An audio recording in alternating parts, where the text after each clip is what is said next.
श्री राधे राधे। भक्तों, बहुत से लोग कहा करते हैं कि हमको कोई सिद्ध का दर्शन नहीं मिलता, देवी देवता का दर्शन नहीं मिलता या भगवान का दर्शन नहीं मिलता, और संतों से बोलते हैं हमको दर्शन करा दीजिए। किंतु महान पुरुषों का चरित्र यदि आप देखें तो उनके जीवन से पता चलता है कि आपको दर्शन के लिए उनको नहीं खोजना पड़ेगा, वे आपको खोजकर दर्शन आपका करने के लिए, आपको दर्शन देने के लिए आ जाएंगे। बस आप अपनी साधना में भक्ति के साथ लगे रहिए, फिर देखिए कौन कौन आते हैं आपका दर्शन करने या आपको दर्शन देने। महाराज जी श्री राम मंगल दास जी और उनके गुरुदेव के साथ ऐसा ही था। सिद्ध लोग स्वयं दर्शन दे जाया करते थे, बिन मांगे ही, बिना उनसे याचना किए ही दर्शन मिलता था। मैं आपको बता रहा था कि पहले महाराज जी राम घाट पर रहते थे, जहाँ कार सेवापुरम है। वहाँ उस जगह पर गड्ढा था और पानी भर जाता था। उस जगह पर महाराज जी तकलीफ भी पाए लेकिन रहे, और राम घाट से फिर गोकुल भवन, जहाँ की वर्तमान आश्रम है राम जन्मभूमि के पास में, राम घाट से गोकुल भवन महाराज श्री बेनी माधव दास जी, जो राम मंगल दास जी के गुरुदेव थे, सन 1927 में आ गए थे। गोकुल भवन की नींव आषाढ़ माह में संवत 1982 में पड़ी थी। अब इस समय 2079 चल रहा है। तो इस बात का पता लगता है एक पत्थर से, जो गोकुल भवन में दक्षिण पश्चिम की बुर्जी के पास बरामदे में कोने में लगा है। उस समय महाराज श्री राम मंगल दास जी की उम्र 33 वर्ष की थी। इसके लगभग 150-200 वर्ष बाद, महीना गर्मी का था, उजेला पाक 14 थी। दक्षिण मुख बरामदे में पूरब तरफ महाराज श्री बेनी माधव दास जी महाराज लेटे थे। समय रात 12 बजे का था और राम मंगल दास जी महाराज निकट में ही थे। मणि पर्वत के सिद्ध लोग आए, कोई एक नहीं आए थे महाराज, क्योंकि ये अयोध्या जी तो सिद्धों की सराय है। कितने सिद्ध हैं कोई जान नहीं सकता, बस वो दिखलाई नहीं पड़ते हैं। मणि पर्वत पर सिद्धों का डेरा समझिए। मणि पर्वत के सिद्ध लोग आए और इतने आए कि वहां का सब हाथा भर गया। सबने बारी बारी से दंडवत किया। बेनी माधव दास जी महाराज को, जो कि जनक जी के अंश थे, उनको दंडवत किया। और मैं आपसे प्रार्थना करूं, विनती करूं कि आप अपनी श्रद्धा मत बिगाड़ना, नहीं तो आपको ये बातें सत्य नहीं लगेंगी। वे सिद्ध लोग जो आए थे, उन लोगों की ऊंचाई बहुत ज्यादा थी। आज के मनुष्य की 1.5-2 गुना ऊंचाई समझिए आप। किसी किसी की तो महाराज और ज्यादा थी। मैं इसलिए वो नहीं बोल रहा हूं कि कहीं आपको ऐसा न लगे कि बातें असत्य। बहुत ज्यादा ऊंचाई के भी शरीर वाले संत लोग आए थे, सिद्ध लोग आए थे, और शरीर पर सिर्फ लिंगोटी लगाए थे और कोई कपड़ा नहीं, क्योंकि उनको जाड़ा गर्मी कुछ लगता नहीं था। दाढ़ी के सब सुनहरे थे, शरीर तेज से चमकते थे। महाराज श्री बेनी माधवदास जी तुरंत उठकर बैठ गए। कई सिद्धों ने महाराज जी से कहा कि राम मंगलदास जी से कहा कि अब इनको कंठी जनेऊ की जरूरत नहीं। आप लोग अपने लिए ये बात मत मान लेना। परम सिद्ध महापुरुष थे वो बेनी माधवदास जी, उनकी स्थिति को समझना भी मुश्किल है। उनके लिए कहा था राम मंगलदास जी महाराज से कि अब इनको कंठी जनेऊ की जरूरत नहीं है। इनका नाम सिद्ध हो गया है, सहज समाधि हो गई है, राम जानकी हर समय सामने रहते हैं, लय समाधि हो गई है, प्रेम समाधि हो गई है। अयोध्या में इस समय और किसी को नहीं हुई है। महाराज ऐसा उन सिद्धों ने कहा और 2 घंटा सब रुके, फिर अंतर्धान हुए। और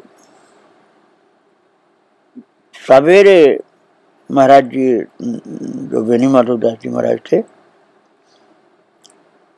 उन्होंने राम मंगलदास जी से अपने शिष्य से कहा, कंठी हमारे गले से छोड़ लो, जनेऊ निकाल दो, आलस लगता है। तो महाराज जी निकाल दिया।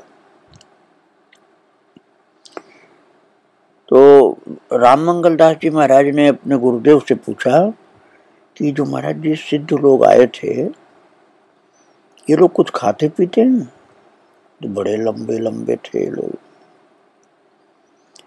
तो बेनी माधवदास जी ने बताया कि सरजू जी में दूध की एक लहर आती है, किसी दिन दिन में 2 बजे, किसी दिन रात में 2 बजे, तब ये सब लोग अपना अपना पात्र भर लेते हैं। फिर पूछा और किसी नदी में भी आती महाराज जी? तो कहा हाँ, सरजू में तो आती है, शारदा में, गंगा में, यमुना में, त्रिवेणी में, गोमती में। फिर पूछा यहाँ और सिद्धपुरी में हैं जो आए थे इनके अलावा? तो महाराज जी बेनी माधवदास जी ने बताया कि लाखों हैं। जो प्रेमी सच्चा हो वो रात में सरयू किनारे रहे, निश्चल हो, उसे देख पड़ेंगे। वैसे कोई उनको देख नहीं सकता, लेकिन बहुत प्रेम हो, निश्चल हो, सरयू जी के किनारे रात में रहें तो किसी का दर्शन उसको मिलेगा। भक्तों, इसके लिए प्रेम बहुत चाहिए, श्रद्धा बहुत चाहिए, निश्चलता चाहिए, छल कपट नहीं चाहिए, सरल हृदय चाहिए। और सरयू जी मैया के किनारे रहे, रात को भजन करता रहे, तो इनका दर्शन हो सकता है। और बेनी माधवदास जी ने कहा कि ये पुरी में प्रधान जगहों में रोज दर्शन करते हैं। ये पुरी सिद्धों की सराय है, इसका वर्णन कौन कर सकता है? सब पुरीन में श्रेष्ठ है। महाराज जी बेनी माधवदास जी ने कहा जो 7 पुरियां हैं भारत में, उन 7 में श्रेष्ठ है अयोध्यापुरी। आप लोग ये मत सोचना कि मैं तो वृंदावन में रहता हूँ, अयोध्या की बड़ाई क्यों कर रहा हूँ। मैं सत्य बात बता रहा हूँ, बड़ाई वाली बात नहीं है। 7 पुरियों में अयोध्यापुरी सबसे श्रेष्ठ है। और अपना भाव ठीक हो तो भक्त देख सुन सकता है सिद्धों को और दैवी वाणियों को सुन सकता है। महाराज जी ने बताया यहाँ बड़े बड़े प्रतापी राजा हो गए हैं, भगवान की जन्मभूमि है ये बात पूज्य गुरुदेव जो बेनी माधवदास जी थे, उन्होंने अपने मौज में एक दिन बताया था। तो संतों को बड़ा आश्चर्य हुआ और आनंद भी मिला। एक सन्यासिनी माता ने पूछा था राम मंगलदास जी महाराज से कि जो आपके गुरुदेव के पास से सिद्ध लोग आते थे महाराज जी, क्या ये आपके पास भी आते हैं? तो राम मंगल दास जी महाराज हंसने लगे उस माता की जिज्ञासा देखकर, और फिर बोले कि कभी कभी आते। राम सिंह राजा थे, उन्होंने पूछा कि क्या इन लोगों पर जल नहीं पड़ता महाराज जी? बरसात में भीगते नहीं है लोग?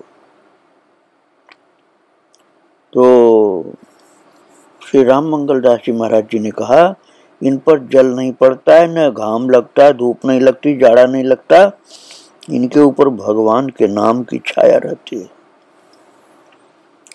भक्तों, इनकी स्थिति इतनी ऊंची है कि नाम की छाया के कारण इनको कुछ भी प्रकृति का थपेड़ा नहीं खाना पड़ता है। और एक दिन आए सिद्ध पुरुष ऐसे, आप लोग बहुत श्रद्धा से सुनना, बड़ी दुर्लभ बातें मैं बता रहा हूं आपको। यह मत समझना कि इसमें कोई बात सत्य है कोई असत्य है, ऐसा सोचोगे तो बड़े हानि में पहुंच जाओगे। एक दिन बहुत काले नंगे हाथ में वीणा लिए हुए एक संत प्रकट हुए, केवल लिंगोटी पहने हुए थे, और गंगकूप के सामने जो कमरा है वहां पर, बात सन 1929 की है, 90 साल से भी ज्यादा हो गया पहले की बात है, 93 साल समझिए। तो उस समय महाराज जी का शरीर वेणी माधव दास जी का सुस्त था, लेटे थे, और महाराज जी श्री राम मंगल दास जी और राजेंद्र दास, जिनका चरित्र मैं सुना चुका हूँ आपको, योगीराज राजेंद्र दास जी का चरित्र, जिनकी नाड़ी समाप्त हो गई थी, फिर भी वो बात कर रहे थे और तैयारी कर रहे थे। गुरुदेव के प्रति बड़ा भारी अपार प्रेम था इनका। राजेंद्र दास जी योगी का चरित्र आप निकालेंगे तो सुनने को मिलेगा आपको। जो ट्रेन के पीछे पीछे पैदल चले गए थे गुरुदेव के वियोग में। महाराज जी ट्रेन में बैठे हुए कानपुर गए थे अयोध्या जी से, तो ट्रेन के पीछे पीछे रोते चले गए थे अयोध्या से फैजाबाद तक। महान गुरु भक्ति थी उनके अंदर। भक्तों, गुरु भक्ति जब किसी के अंदर होती है ना, तो वही जान पाता है गुरु भक्ति क्या होती है, और लोगों के समझ में जल्दी नहीं आता।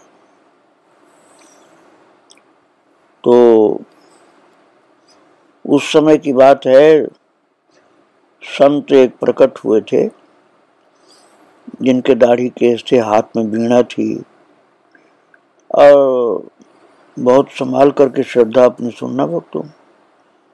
वो बैठने पर उनका सिर की जटा जो थी, वो छत की जो बड़ेर बोलते हैं वहां पर, गाटर समझिए अब लकड़ी का, वहां तक उनकी जटा छू जाती थी, इतना लंबा शरीर था उनका। और सितार बजाने लगे तो महाराज श्री राम मंगल दास जी ने कहा कि आप इतने बड़े सिद्ध पुरुष हैं, अब आप केवल सितार ही बजाएंगे तो मेरा क्या कल्याण होगा, कुछ भजन की विधि बताइए। तो उन्होंने अपनी ज़बान निकाल करके मस्तक के ऊपर लगाकर फिर अंदर कर लिया। तो राम मंगल दास जी महाराज जी ने कहा, हम जानते हैं ये खेचरी मुद्रा है।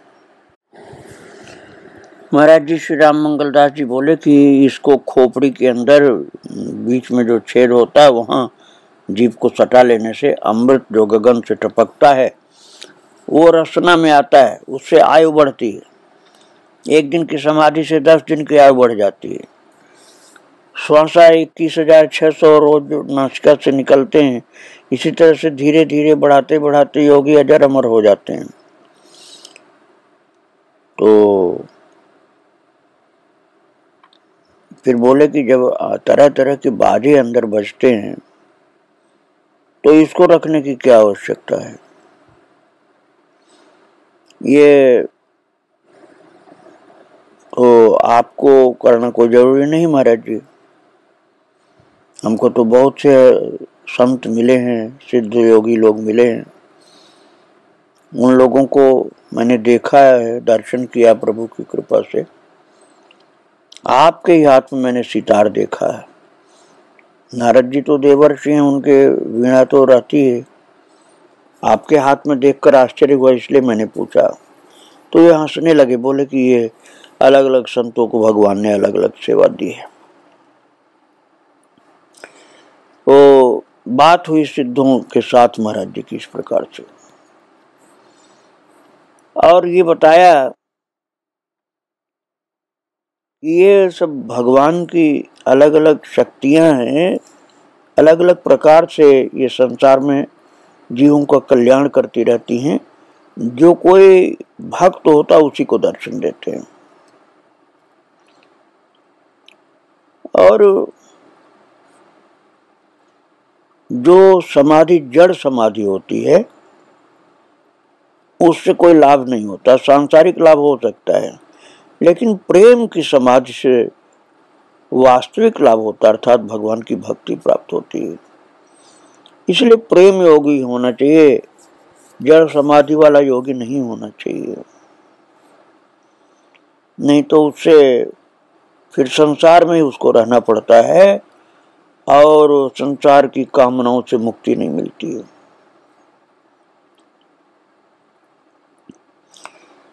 तो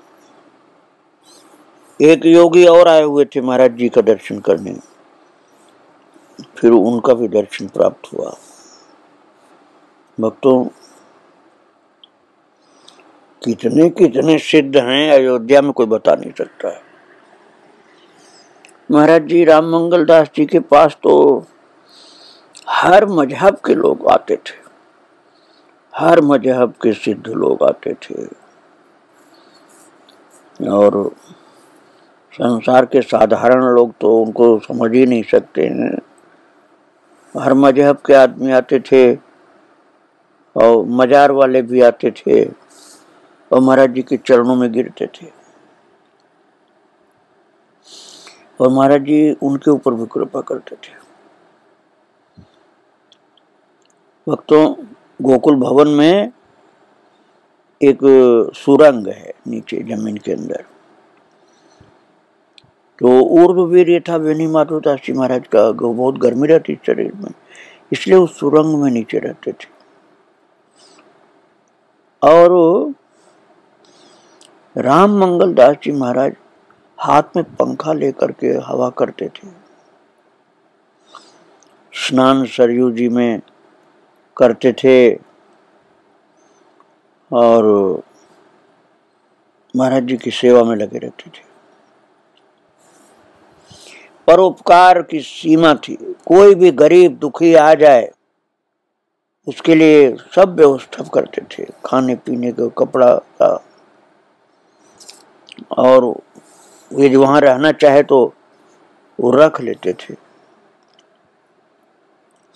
दूसरे धर्म, दूसरे मजहब, दूसरे संप्रदाय का भी कोई हो, महाराज जी उसको पराया नहीं मानते थे, उसे अपना ही मानते थे। और यहाँ तक कि उसकी उपासना पद्धति के अनुसार ही महाराज जी उसका कल्याण करा देते थे। ऐसा नहीं कहते थे कि जो मैं करता हूं वही तुम करो। जैसे कोई मुसलमान फकीर आए, दर्शन दिए, तो महाराज जी उनका वैसे ही आदर करते थे जैसे अपने संप्रदाय के संतों का। और महाराज जी तो बड़े उदार थे ना, इसलिए कोई भी आ जाए उनको उनके मजहब के अनुसार ही उनका कल्याण करने का उपदेश दे देते थे। कभी भी महाराज जी ने मजहब का भेद नहीं किया, संप्रदाय का भेद नहीं किया, पंथ का भेद नहीं किया। जो जिस मजहब के आए, जिस पंथ के आए, जिस संप्रदाय के आए उसी के हिसाब से उनका कल्याण हो, इसका ध्यान रख करके महाराज जी उनके कल्याण की बात बताया करते थे। ध्यान भी उसी हिसाब से सिखाते थे जिस संप्रदाय, जिस पंथ, जिस मजहब का वो व्यक्ति होता था। महाराज जी तो वैष्णव संत थे, लेकिन जो वैष्णव नहीं होते थे ऐसे संप्रदाय के पंथ के भी लोग आते थे। जैसे एक सन्यासी हरिहरानंद जी सितार बजाते थे, वे आए, और साथ में एक काले काले, तो मियाँ काले कहे जाते थे, वो आए। उनका नाम गुलाम अली था। ये सब लोग दंडवत किए महाराज जी को। सन्यासी ने एक ध्रुपद शुरू किया, बहुत जोर से उठाया, इतनी जोर से आलाप भरा कि ध्रुपद आसमान में चक्कर लगाने लगा। सीतापति रामचंद्र मेरो दुख हरहु नाथ, पार ब्रह्म परमात्मा स्वामी नारायण है। ध्रुपद के जो गवैया होते हैं वो जैसे गाते हैं उसी तरह से गा के सुनाया था, और उनका गायन सुन करके श्री राम मंगल दास जी महाराज तो लय दशा में पहुंच गए। सुध बुध बिल्कुल भूल गए, ज्ञान ध्यान भान सबका पता ही नहीं रहा। और फिर बाद में देखा कि अरे ये तो आनंद विभोर हैं लोग, तो महाराज जी फिर प्रेम विभोर होकर उनको आशीर्वाद देने लगे। और ऐसे ऐसे सिद्ध आते थे कि महाराज जी भी उनके साथ गगन विहार करते थे। वो सिद्ध लोग भी गगन विहार करते थे, अयोध्या जी का दर्शन ऊपर ऊपर कराते थे। और कोई सिद्ध किसी समस्या को लेकर आता था तो उसकी समस्या को भी समाधान में बदल देते थे महाराज जी। और किसी प्रकार से अपनी साधना में ज्यादा ही उलझन में पड़ गया हो तो उसकी उलझन को भी समाप्त करके उसको उसके गंतव्य पर पहुंचा देते थे। ऐसी अद्भुत शक्ति थी। और जब महाराज जी की उम्र थी 39 वर्ष की, माघ का महीना था, 3 बजे दिन में महाराज श्री वेणी माधवदास जी की योग अग्नि बढ़ी, पसीना से तर हो गए बिल्कुल। तब गुरुदेव श्री राम मंगल दास जी महाराज, जो वेणी माधवदास जी के शिष्य जो थे, वो जान गए कि अग्नि बढ़ गई महाराज जी की, तो ताड़ का पंखा लेकर तेजी से जलने लगे। उस समय राधा महारानी वेणी माधवदास जी के पीछे प्रकट हो गई। एक हाथ में उनके हरा पंखा गोल झालरदार था, और महाराज जी के हाथ से उन्होंने पंखा ले लिया और कहा, तुम तो बहुत सेवा करते हो, अब हम कुछ दिन करेंगे। पंखा करने लगी। वेणी माधवदास जी महाराज को राधा रानी पंखा करने लगी। अब आप सोचिए, ये जगत माता, जगत के माता पिता हैं राधा कृष्ण भगवान, ये अपने बच्चों पर कितना प्रेम करते हैं, कितना संभाल करते हैं कि वेणी माधवदास जी महाराज का पंखा अपने हाथ से राधा रानी करने लगी। और राम मंगल दास जी से बोले कि आप तो करते ही रहते हो, अब थोड़ा मुझे करने को। क्योंकि वो गर्मी बहुत भयंकर रूप से बढ़ी थी वेणी माधवदास जी की, और जनक जी के अंश थे ना, तो राधा रानी तो जानकी जी हैं, तो उनको दया आ गई अथवा प्रेम उमड़ा कि जनक जी के अंश हैं ये, तो इनको संभालने के लिए आ जाऊं। तो राधा रानी उस समय संभालने के लिए आ गई थी। वेणी माधवदास जी की गर्मी को शांत करके उनके जीवन की रक्षा करने के लिए, संभालने के लिए आ गई थी। और थोड़ी देर जब पंखा किया राधा रानी ने, तो वेणी माधवदास जी महाराज की गर्मी शांत हो गई। फिर उन्होंने प्रणाम किया फिर अंतर्धान हो गई माता। भक्तों, इस प्रकार से भगवान और साक्षात जगदम्बा जगत जननी दोनों की कृपा इनके ऊपर थी। सिद्ध महापुरुष लोग दर्शन देते थे। इनके चरित्रों को मैं आगे आपको फिर सुनाऊंगा। आज मैं महाराज जी को प्रणाम करके विराम दे रहा हूँ। श्री राधे राधे, जय श्री राधे।